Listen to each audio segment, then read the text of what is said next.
लाख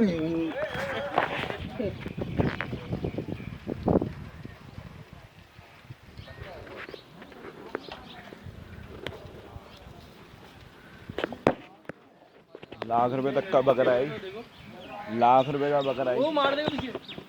लाख रुपए का बकरा है ये वाला। लाख से ऊपर का। हाँ ये सिर्फ इसी के लिए रखा हुआ है इन्होंने, नस्ल बढ़ाने के लिए।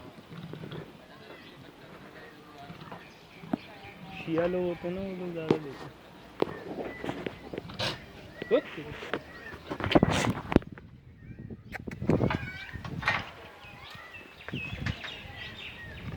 ये पता है बादशाह कहलाता है,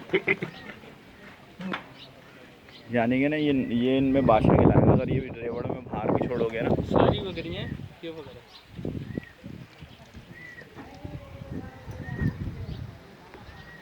कम से कम भी 2 मन का बकरा है भाई ये। धूप